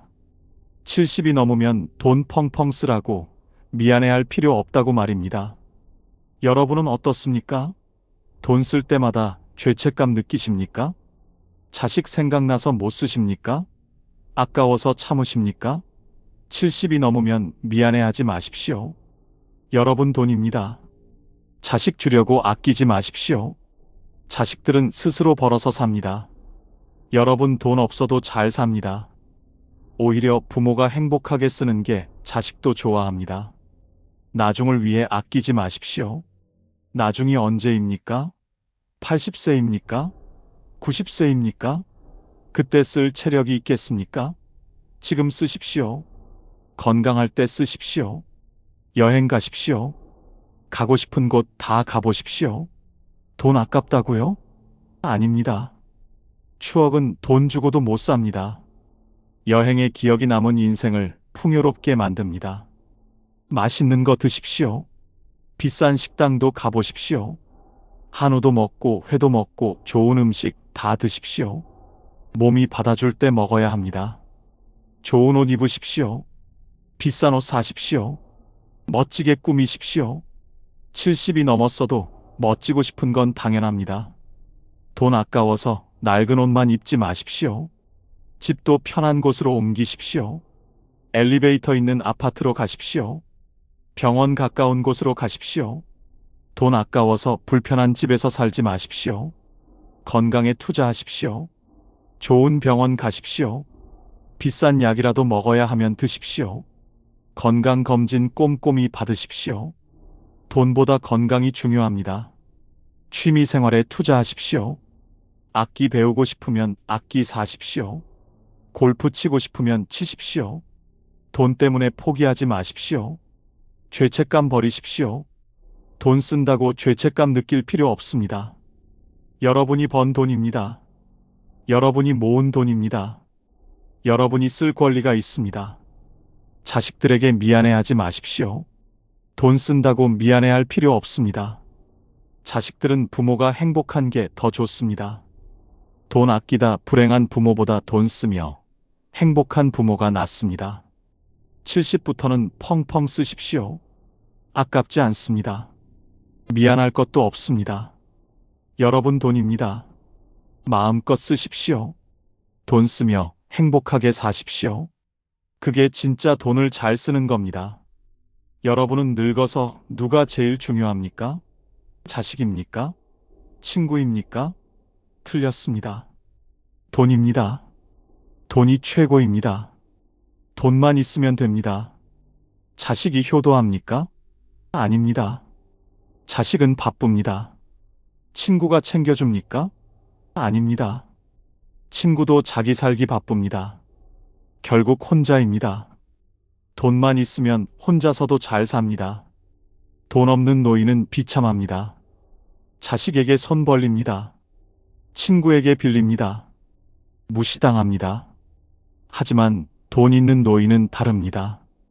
당당합니다. 자유롭습니다. 아무도 무시 못합니다. 사람들은 말합니다. 돈이 전부가 아니라고, 사랑이 중요하다고, 가족이 소중하다고 말합니다. 거짓말입니다. 다 헛소리입니다. 늙어보십시오. 돈이 전부입니다. 지금부터 말씀드릴 이유들을 들으십시오. 왜 늙어서 돈이 최고인지 하나하나 알려드리겠습니다. 듣고 나면 생각이 바뀔 겁니다. 돈을 모아야겠다고 결심할 겁니다. 늙어서 돈이 최고인 첫 번째 이유는 자식은 돈 있는 부모만 챙기기 때문입니다. 여러분 자식이 자주 찾아옵니까? 전화 자주 합니까? 돈 있으면 옵니다. 없으면 안 옵니다. 이게 현실입니다. 잔인하지만 사실입니다. 효도는 없습니다. 요즘 자식들은 효도 안 합니다. 바쁩니다. 자기 살기 바쁩니다. 부모 챙길 시간 없습니다. 하지만 부모에게 돈이 있으면 다릅니다. 갑자기 효자가 됩니다. 자주 찾아옵니다. 안부 묻습니다. 광주 광산구에 사시는 형제 이야기입니다. 형 이모씨 75세, 동생 이모씨 72세입니다. 두 형제는 같은 아파트 단지에 삽니다. 각자 자녀가 둘씩 있습니다. 형은 돈이 없습니다. 퇴직금 다 썼습니다. 집도 전세입니다. 동생은 돈이 많습니다. 건물이 있습니다. 예금도 많습니다. 형의 자녀들은 거의 안 옵니다. 명절에도 바쁘다고 안 옵니다. 생일에도 전화 한 통입니다. 형이 아파도 찾아오지 않습니다. 바쁘다고 합니다. 형은 외롭습니다. 서럽습니다. 자식 원망하며 삽니다. 동생의 자녀들은 일주일에 한 번씩 옵니다. 맛있는 거 싸옵니다. 외식 시켜드립니다. 여행도 같이 갑니다. 동생이 기침만 해도 병원에 모십니다. 효자 효녀입니다. 동생은 행복합니다. 차이가 뭡니까? 돈입니다. 형은 돈이 없습니다. 동생은 돈이 많습니다. 자녀들은 압니다. 형한테는 받을 게 없습니다. 동생한테는 상속받을 게 많습니다. 그래서 챙깁니다. 이게 현실입니다. 형은 동생을 부러워합니다. 왜 내 자식들은 안 오나? 동생 자식들은 효자인데 내 자식들은 불효자라고 한탄합니다. 하지만 형은 모릅니다. 자식 탓이 아니라 돈 탓이라는 걸 말입니다. 여러분은 어떻습니까? 자식이 자주 옵니까? 여러분에게 돈이 얼마나 있습니까? 돈 없으면 자식도 없습니다. 잔인하지만 현실입니다. 자식은 상속을 봅니다. 줄 게 있으면 챙깁니다. 없으면 안 챙깁니다. 계산적입니다. 효도가 아니라 투자입니다. 돈 없는 부모는 짐입니다. 자식 입장에서는 부담입니다. 도와줘야 하고 챙겨줘야 합니다. 피곤합니다. 그래서 피합니다. 돈 있는 부모는 자산입니다. 자식 입장에서는 기회입니다. 잘 모시면 상속받습니다. 그래서 챙깁니다. 자식에게 사랑받고 싶습니까? 돈을 모으십시오. 자산을 만드십시오. 그러면 자식이 찾아옵니다. 효자 효녀가 됩니다. 돈 없으면 버려집니다. 요양원에 보내집니다. 자식들은 바쁘다고 안 옵니다. 명절에도 혼자입니다. 비참합니다. 돈 있으면 모십니다. 집에서 모십니다. 간병인 고용해 줍니다. 자식들이 돌아가며 옵니다. 행복합니다. 재산 분배 카드를 주십시오. 자식들에게 말하십시오. 나 잘 모시는 자식에게 더 준다고 선언하십시오. 효자 경쟁이 벌어집니다. 살아있을 때 다 주지 마십시오. 미리 주면 자식들 안 옵니다. 줄 거 없으니까요. 조금씩 주십시오. 계속 찾아오게 만드십시오. 돈으로 자식을 컨트롤하십시오. 돈이 권력입니다. 돈이 있어야 자식도 말 듣습니다. 없으면 무시당합니다. 사랑은 환상입니다. 혈육이라고 무조건 사랑하지 않습니다. 자식도 계산합니다. 이익이 있어야 움직입니다. 돈이 효도를 만듭니다. 슬프지만 사실입니다. 자식 효도 받고 싶으면 돈을 모으십시오. 돈이 최고입니다. 두 번째, 돈이 있어야 진짜 관계를 만듭니다. 이게 중요합니다. 여러분 지금까지 가짜 친구들과 시간 낭비하지 않으셨습니까? 돈 때문에 붙어 있는 사람들 아닙니까? 이제 정리하십시오. 돈 지키십시오. 그리고 진짜 관계에 투자하십시오. 그게 행복한 노후입니다. 부산 해운대 김모 씨 74세 어르신 이야기입니다. 김 씨는 3년 전까지만 해도 친구가 많았습니다. 주말마다 만났습니다. 골프도 쳤습니다. 등산도 갔습니다. 식사도 자주 했습니다. 계산은 거의 김 씨가 했습니다. 친구들은 고맙다고만 했습니다. 김 씨는 기분 좋았습니다. 인기 많다고 생각했습니다. 그런데 김 씨는 깨달았습니다. 이게 진짜 우정인가 싶었습니다. 항상 자기만 돈 냅니다. 친구들은 지갑 열 생각을 안 합니다. 한 번은 실험했습니다. 식사 후에 일부러 계산 안 하고 기다렸습니다. 친구들이 어떻게 했을까요? 다들 화장실 갔습니다. 전화 왔다고 나갔습니다. 담배 피우러 갔습니다. 아무도 계산 안 했습니다. 김 씨는 그날 결심했습니다. 이런 친구들과 정리하기로 했습니다. 만남을 줄였습니다. 연락도 안 했습니다.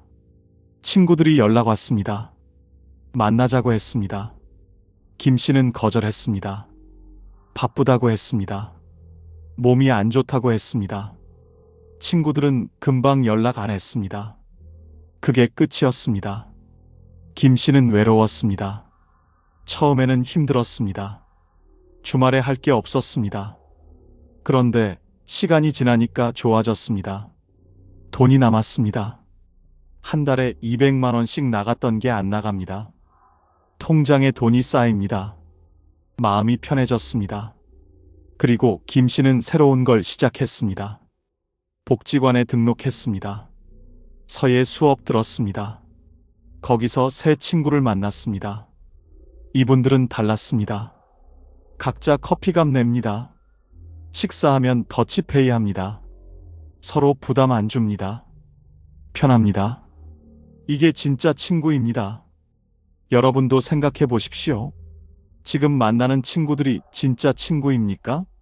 돈 안 내면 연락 끊길 친구들 아닙니까? 그럼 정리하십시오. 미련 가지지 마십시오. 그 사람들은 여러분이 없어도 다른 호구 찾아갑니다. 걱정하지 마십시오. 김 씨는 지금 훨씬 행복합니다. 친구는 줄었습니다. 대신 질이 높아졌습니다. 일주일에 한 번 복지관 갑니다. 서예 수업 듣습니다. 끝나고 친구들과 커피 마십니다. 각자 돈 냅니다. 부담 없습니다. 편합니다. 웃습니다. 이야기 나눕니다. 이게 진짜 우정입니다. 돈도 아낍니다. 예전에는 한 달에 200만 원 나갔습니다. 지금은 30만 원도 안 듭니다. 1년이면 2천만 원 넘게 아낍니다. 그 돈으로 여행 갑니다. 제주도도 갔습니다. 일본도 갔습니다. 훨씬 의미 있겠습니다. 여러분도 바꾸십시오. 가짜 친구들 정리하십시오. 돈 낭비하지 마십시오. 대신 의미 있는 활동 하십시오. 복지관 가십시오. 문화센터 가십시오. 취미생활 하십시오. 거기서 새 친구 만드십시오. 비슷한 관심사 가진 사람들 만나십시오. 등산 좋아하면 등산 동호회 가입하십시오. 노래 좋아하면 합창단 들어가십시오. 운동 좋아하면 게이트볼 하십시오. 책 좋아하면 독서 모임 가십시오. 거기서 만나는 사람들이 진짜 친구입니다. 같은 관심사로 만납니다. 돈으로 만나는 게 아닙니다. 그런 친구들과는 부담 없습니다. 각자 비용 냅니다. 억지로 만나지 않습니다. 하고 싶을 때 만납니다. 편합니다. 자연스럽습니다. 오래 갑니다. 이게 노년의 진짜 우정입니다. 여러분도 늦지 않았습니다. 지금이라도 정리하십시오. 가짜 친구들 과감히 끊으십시오. 연락 안 오면 그대로 두십시오. 그게 답입니다. 외로워도 참으십시오. 금방 새로운 관계 만들어집니다. 돈 아끼십시오. 친구 만나느라 쓰는 돈 줄이십시오. 그 돈으로 여러분 하고 싶은 거 하십시오. 여행 가십시오. 취미 생활 하십시오. 맛있는 거 드십시오. 그게 훨씬 가치 있습니다. 훨씬 행복합니다. 진짜 친구는 적어도 됩니다. 한두 명이면 충분합니다. 서로 부담 안 주는 관계면 됩니다. 돈으로 유지되는 관계는 관계가 아닙니다. 그냥 거래입니다. 여러분은 거래 상대 필요 없습니다. 진짜 친구가 필요합니다. 돈 지키고 진짜 관계 만드십시오. 그게 행복한 노후의 비결입니다. 명심하십시오. 세 번째, 돈이 있어야 자유롭게 삽니다. 이게 진짜 중요합니다. 여러분 평생 누구 눈치 보며 사셨습니까? 자식 눈치 봤습니까? 친구 눈치 봤습니까? 이제 그만하십시오. 돈만 있으면 아무 눈치 안 봐도 됩니다. 하고 싶은 대로 사십시오. 그게 진짜 인생입니다. 서울 마포구 안모씨 69세 어르신 이야기입니다. 안 씨는 5년 전까지만 해도 자식들 눈치 보며 살았습니다. 큰아들 집에서 살았습니다. 며느리 눈치 봤습니다. 밥 먹을 때도 조심했습니다. TV 볼 때도 소리 줄였습니다. 친구 만나러 나가면 며느리가 인상 썼습니다. 늦게 들어오면 핀잔 들었습니다. 안 씨는 답답했습니다. 내 집도 아닙니다. 자유도 없습니다. 손님처럼 살았습니다. 아니, 손님보다 못했습니다. 손님은 편하게 있다 가지만 안 씨는 눈치만 봤습니다. 화장실 갈 때도 조심했습니다. 씻을 때도 시간 체크했습니다. 이게 삶입니까? 이게 노후입니까? 그러다 안 씨는 결심했습니다. 독립하기로 했습니다. 통장에 8천만 원 있었습니다. 연금도 월 80만 원 나왔습니다. 충분하다고 판단했습니다. 원룸 얻었습니다. 보증금 3천만 원에 월세 50만 원입니다. 가구 샀습니다. 생활용품 샀습니다. 1천만 원 들어갔습니다. 아들은 반대했습니다. 왜 나가냐고 물었습니다. 여기서 편하게 살라고 했습니다. 안 씨는 솔직하게 말했습니다. 눈치 보기 싫다고 했습니다. 자유롭게 살고 싶다고 했습니다. 아들은 섭섭해했습니다. 며느리는 오히려 좋아하는 것 같았습니다. 안 씨는 독립했습니다. 처음에는 외로웠습니다. 혼자 밥 먹기 힘들었습니다. 그런데 점점 좋아졌습니다. 자유가 생겼습니다. 아침에 일어나고 싶을 때 일어납니다. 밥 먹고 싶을 때 먹습니다. TV 보고 싶으면 밤새 봅니다. 친구 만나고 싶으면 언제든 나갑니다. 여러분도 경험 있으십니까? 자식 집에 얹혀 사십니까? 눈치 보이지 않습니까? 며느리 얼굴색 살피지 않습니까? 사위 비위 맞추지 않습니까? 그게 편하십니까? 행복하십니까? 아닙니다. 절대 아닙니다. 안 씨는 지금 너무 행복합니다. 아침에 일어나서 커피 마십니다. 창문 열고 담배 핍니다. 아무도 뭐라 안 합니다. 친구들 초대합니다. 술도 마십니다. 웃고 떠듭니다. 자유롭습니다. 이게 진짜 노후입니다. 돈이 있으니까 가능한 일입니다. 월세 낼 수 있습니다. 생활비 될 수 있습니다. 자식한테 손 안 벌립니다. 그러니까 눈치 안 봅니다. 떳떳합니다. 당당합니다. 이게 돈의 힘입니다. 여러분도 독립하십시오. 자식들과 따로 사십시오. 아무리 사이 좋아도 따로 사는 게 좋습니다. 각자 생활 방식이 다릅니다. 세대 차이 있습니다. 같이 살면 스트레스입니다. 서로에게 불편합니다. 작은 집이라도 괜찮습니다. 원룸도 좋습니다. 오피스텔도 좋습니다. 중요한 건 내 공간입니다. 내 집입니다. 아무 눈치 안 보는 곳입니다. 그게 천국입니다. 돈만 있으면 가능합니다. 여행도 자유롭게 갑니다. 자식들 허락 안 받아도 됩니다. 가고 싶을 때 갑니다. 혼자 가도 됩니다. 친구랑 가도 됩니다. 일주일 가도 됩니다. 한 달 가도 됩니다. 돈 있으니까 가능합니다. 자유입니다.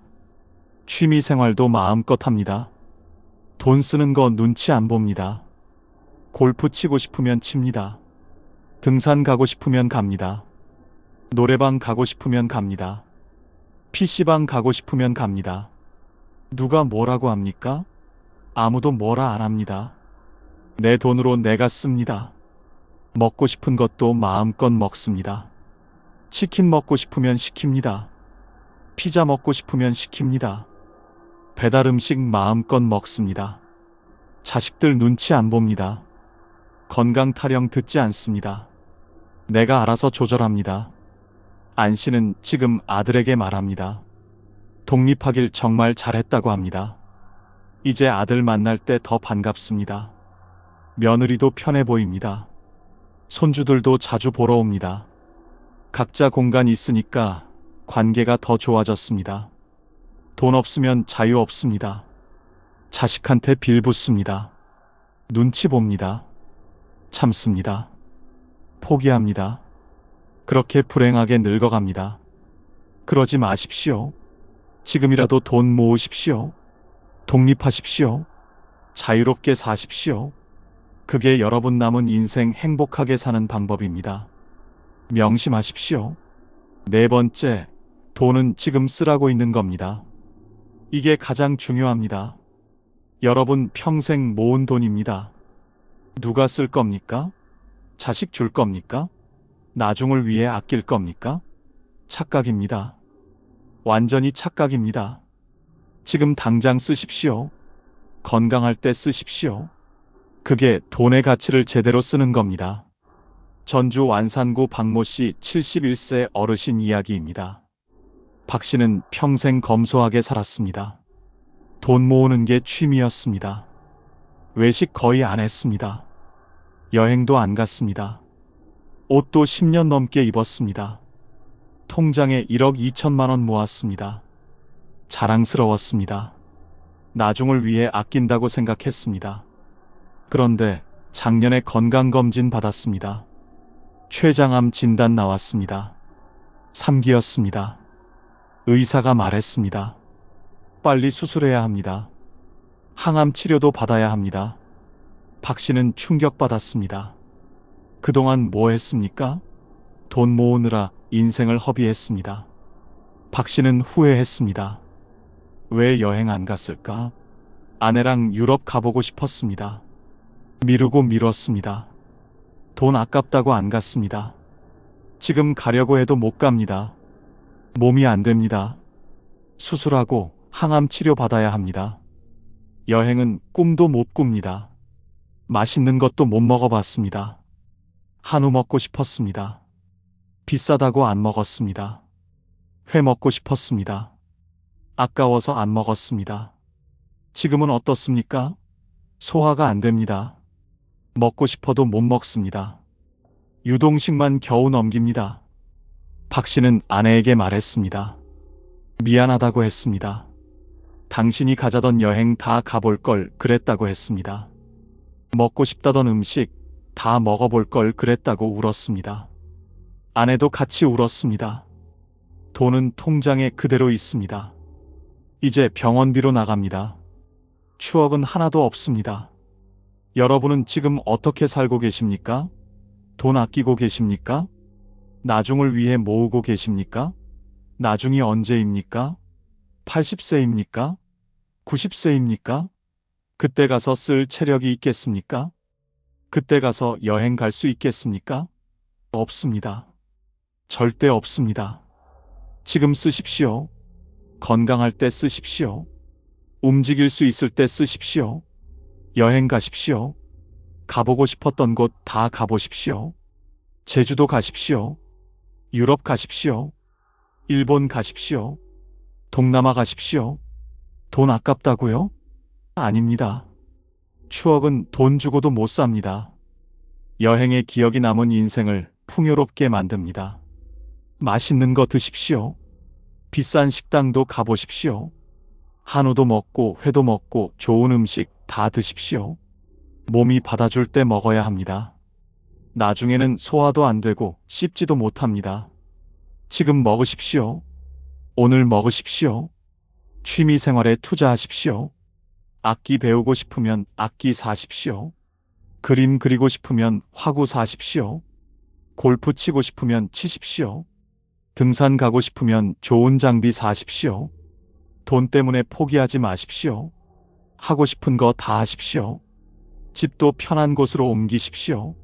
낡은 집에서 불편하게 살지 마십시오. 계단 오르내리느라 힘들지 마십시오. 엘리베이터 있는 아파트로 가십시오. 병원 가까운 곳으로 가십시오. 교통 편한 곳으로 가십시오. 돈 아까워서 불편한 집에서 사는 건 어리석은 일입니다. 자식 주려고 아끼지 마십시오. 자식들은 스스로 벌어서 삽니다. 여러분 돈 없어도 잘 삽니다. 오히려 부모가 행복하게 쓰는 모습 보는 게 자식들도 좋습니다. 돈 아끼다 죽으면 자식들이 더 슬퍼합니다. 부모가 행복하게 사는 게 진짜 효도입니다. 박 씨는 지금 항암 치료받으면서 깨달았습니다. 돈은 쓰라고 있는 겁니다. 모으라고 있는 게 아닙니다. 지금 이 순간을 위해 있는 겁니다. 건강할 때 써야 합니다. 늦으면 후회합니다. 박 씨처럼 되지 마십시오. 여러분, 오늘부터 바꾸십시오. 하고 싶은 거 하십시오. 가고 싶은 곳 가십시오. 먹고 싶은 거 드십시오. 돈은 관 속에 못 가져갑니다. 살아있을 때 써야 합니다. 지금이 가장 젊은 날입니다. 내일은 오늘보다 늙습니다. 망설이지 마십시오. 지금 당장 시작하십시오.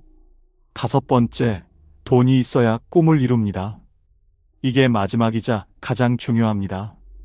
여러분 평생 미뤄온 꿈이 있지 않습니까? 젊었을 때 하고 싶었던 게 있지 않습니까? 이제 하십시오. 지금 하십시오. 돈만 있으면 가능합니다. 나이는 핑계입니다. 돈이 있으면 뭐든 할 수 있습니다. 제주도 서귀포 한모 씨 70세 어르신 이야기입니다. 한 씨는 평생 꿈이 있었습니다. 카페 운영하는 꿈이었습니다. 젊었을 때부터 꿈꿨습니다. 커피 좋아했습니다. 사람 만나는 것도 좋아했습니다.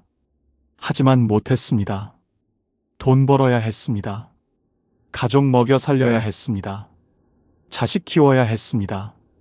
꿈은 미뤘습니다. 한 씨는 65세에 퇴직했습니다. 퇴직금 받았습니다. 5천만 원이었습니다. 연금도 나옵니다. 한 달에 120만 원입니다. 한 씨는 생각했습니다. 이제 꿈을 이룰까?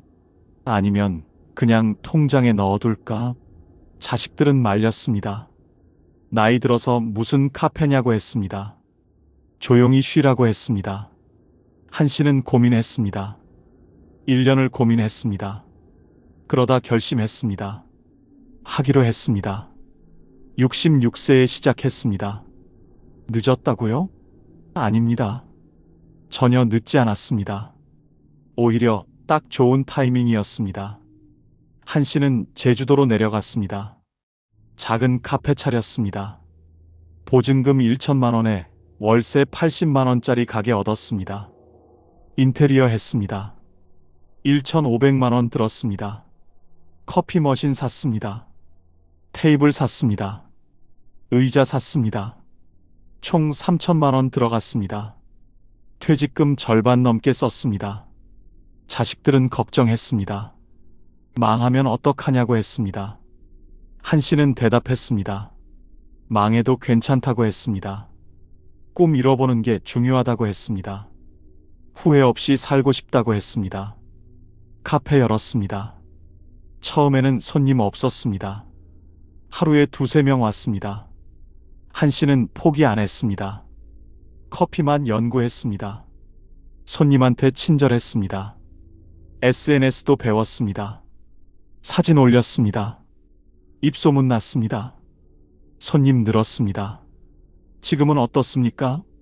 하루에 50명 넘게 옵니다. 주말에는 100명 넘습니다. 한 달 매출 1,500만 원 나옵니다. 월세 빼고 재료비 빼고 순수익 600만 원 남습니다. 연금까지 합치면 한 달에 720만 원입니다. 충분합니다. 넉넉합니다. 여러분도 꿈 있지 않습니까? 하고 싶었던 거 있지 않습니까?